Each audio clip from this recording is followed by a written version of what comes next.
Bonjour, bienvenue dans cette vidéo. Aujourd'hui, on va faire un one-shot. On va faire le concept qui s'appelle Mid-Year Freakout Book Tag, quelque chose comme ça. Je dis que c'est un one-shot parce que je ne sais pas si je le referai à l'avenir et parce que c'est une vidéo que je vais tourner en une seule fois, comparé à d'habitude où je dois lire les livres et du coup je me laisse plusieurs jours pour tourner la vidéo. Bref, donc qu'est-ce que c'est pour les gens qui ne connaîtraient pas ce genre de vidéo? J'ai ici, avec cette roue magnifique, des intitulés. Et par exemple, il y a un intitulé qui dit quelle a été la meilleure pièce de théâtre que tu as lue cette année. Donc voilà, je vous parle un peu des livres que j'ai lus cette année à travers ces tags-là. C'est un peu sympa, on verra ce que ça donne. J'ai lu 33 livres, je crois, depuis le début de l'année. Nous sommes le 10 juillet, donc niveau objectif, on est pas mal. Au début de l'année, je m'étais mis un objectif de 60 livres à lire. C'est juste un chiffre comme ça, on s'en fout un peu. En haut, on ne la voit pas, mais j'ai une liste de 12 livres que j'aimerais lire absolument cette année. C'est plus la liste de 12 livres qui m'intéresse plutôt que les 60 livres. Mais bref, on s'en fout. J'ai lu 33 livres depuis le 1er janvier et on va en parler à travers ce concept. Vous savez que sur cette chaîne, j'utilise beaucoup la roue. Donc on va la tourner et c'est parti, on va parler du premier livre. C'est la première fois que je mets ma caméra comme ça et que j'enregistre l'écran de ma tablette. Donc on verra ce que ça donne. Vous le voyez, il y a 10 intitulés. Normalement, il y en a 2 qui parlent des livres que j'ai envie de lire dans les prochains mois. Et normalement, il y en a 8 qui parlent des livres que j'ai lus cette année. On va tourner la roue, petit café et on attend. Wow! On commence directement avec la meilleure BD que j'ai lue. C'est une surprise pour personne, je ne l'ai pas avec moi, mais c'est évidemment Culotté de Pénélope Bagieux, je crois qu'elle s'appelle comme ça. Le tome 1, j'en ai parlé, c'était le premier livre du concept Lire plus d'autrices et c'était l'un de mes 5 sur 5 de l'année. Cette BD parle d'une dizaine de femmes, je crois, et elle montre en quoi elles ont changé leur avenir, changé le monde à leur échelle. Et c'était trop cool. J'ai pas tant de choses à dire dessus parce que, comme j'ai dit, il y a une vidéo dédiée à cette BD. Donc allez la voir. Et voilà, l'un des rares 5 sur 5 de cette année. Et je me languis d'acheter le tome 2 et de le lire. Ça sera dans le concept Lire plus d'autrices. J'en dis pas plus, on va passer au deuxième. Hop. Pour le deuxième, il n'y a plus de son. Cette tablette, vraiment, elle me surprend. La meilleure pièce de théâtre que j'ai lu cette année. Encore une fois, je ne l'ai pas avec moi, mais sans surprise, c'est une pièce d'Albert Camus. Je crois que j'ai lu 3 ou 4 pièces de théâtre cette année. J'en ai lu 2 d'Albert Camus, Caligula, comment on appelle ça? Caligula apparemment, et Les Justes. Et celle qui m'a le plus plu est Les Justes d'Albert Camus. Dans cette pièce de théâtre, on va suivre un groupe de gens qui vivent dans un pays de l'Est, je ne sais plus lequel exactement, et ce sont des révolutionnaires en fait. Et ils veulent commettre un acte, je ne sais pas si on peut dire ce mot sur YouTube, mais ils veulent tuer quelqu'un en gros. Et ce quelqu'un, c'est le dirigeant du pays. Donc ils étudient un peu le cas. Ils savent que ce dirigeant va aller au théâtre à un moment dans la semaine. Et donc eux, ils attendent dans un bâtiment qui surplombe la route.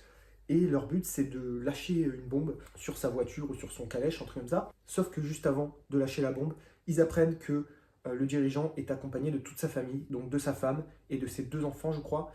Et là, Albert Camus, quoi. Il va nous poser cette question et le lecteur va devoir prendre une décision de si c'est bien ou pas de bombarder toute sa famille ou de ne rien faire et de laisser le dirigeant oppresser la population. C'était excellent du début à la fin. Je lui avais mis 4 sur 5, je crois, un peu plus peut-être. Mais Albert Camus, quoi.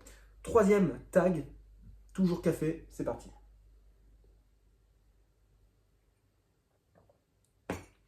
Là, le meilleur livre non-fiction, je sais pas comment on appelle ça en français toujours, mais la meilleure non-fiction de l'année.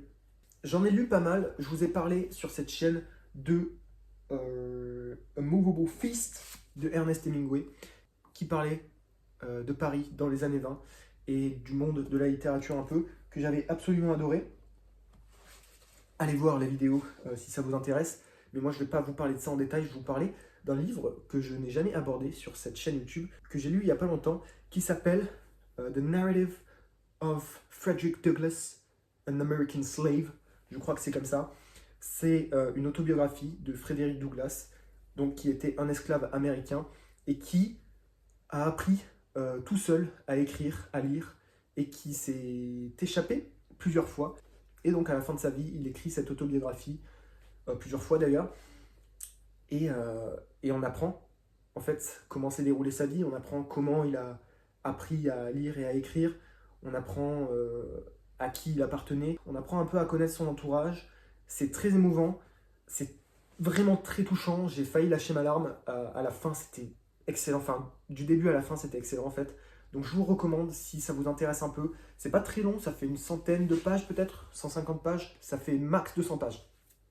L'information est très bancale. Donc Narrative of Frederick Douglass, An American Slave, je lui avais mis 4,5 sur 5 vraiment, l'un de mes coups de cœur de l'année, et je le recommande encore une fois, si ça vous intéresse, foncez. J'ai perdu le compte, mais on passe au suivant, c'est parti. Café. Il est très bon. La plus grosse déception de cette année. Il n'y a toujours pas de son, je pète un câble. Alors là, ça va faire parler. Hein. Il est là, il est juste ici. Normalement, il est là. C'est James Baldwin avec Giovanni's Room, la chambre de Giovanni en français.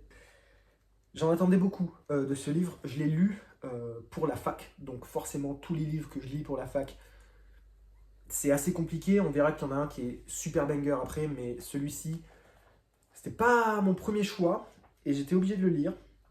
Ça fait 150 pages, même pas, mais je sais pas. J'ai pas trop aimé son écriture.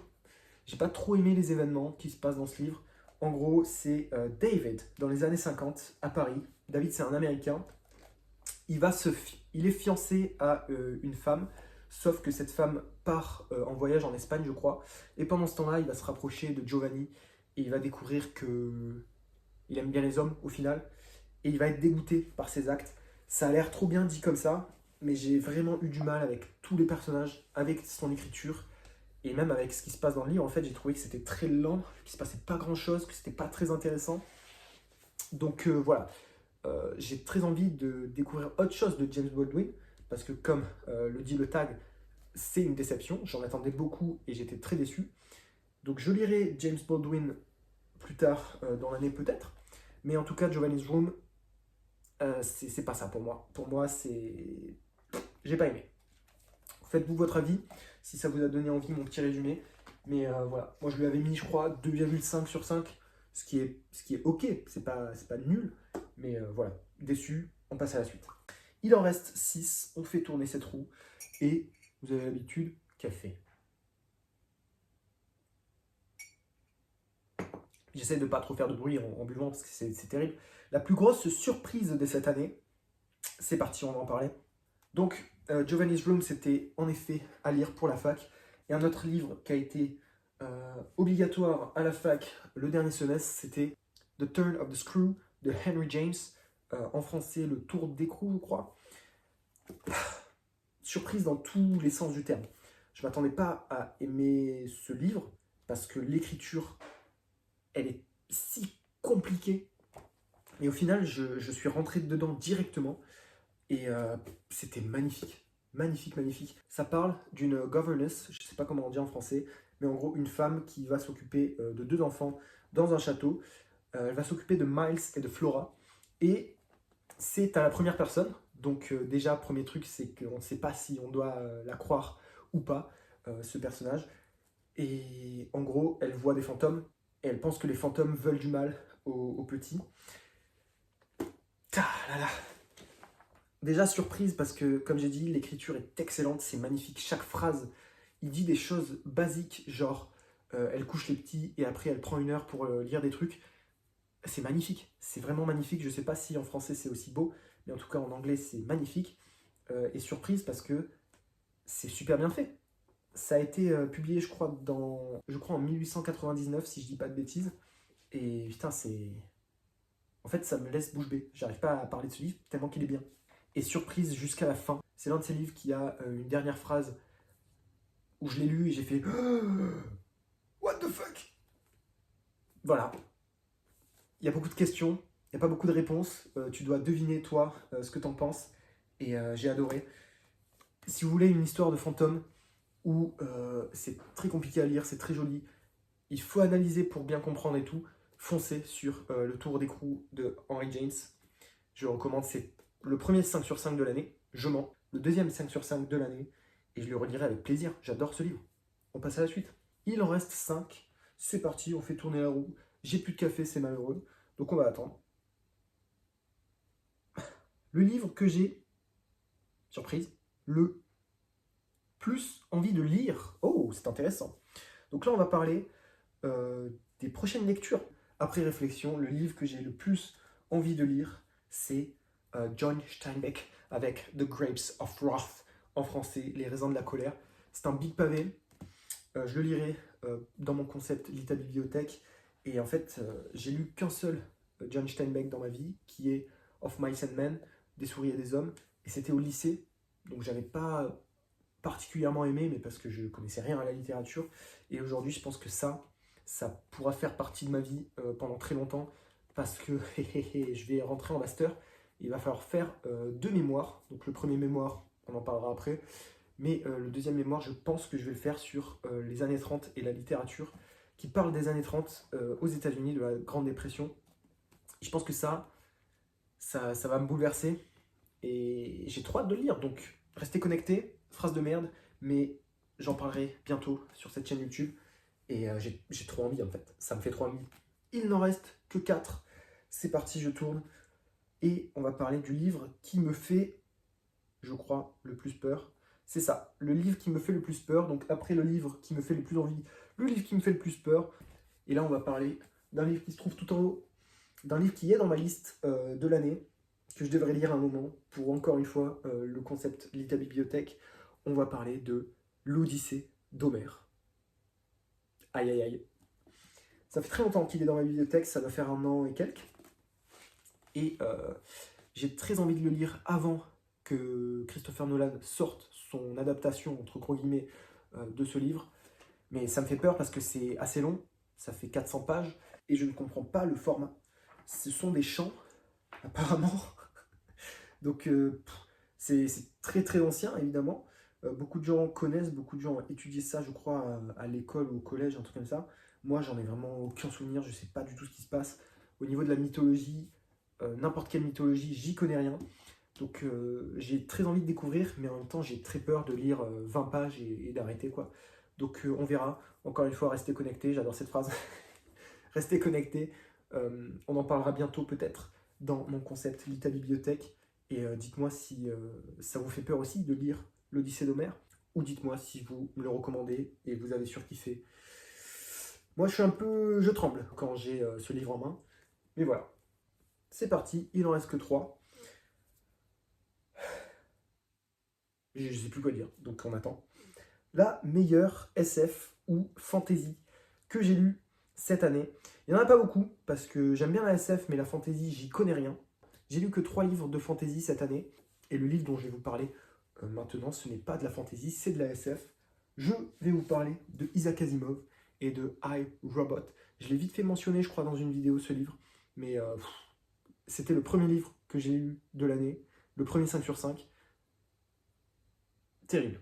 Ça a été publié en 1950, et ça parle d'un avenir possible où il y a des robots. C'est un recueil de nouvelles.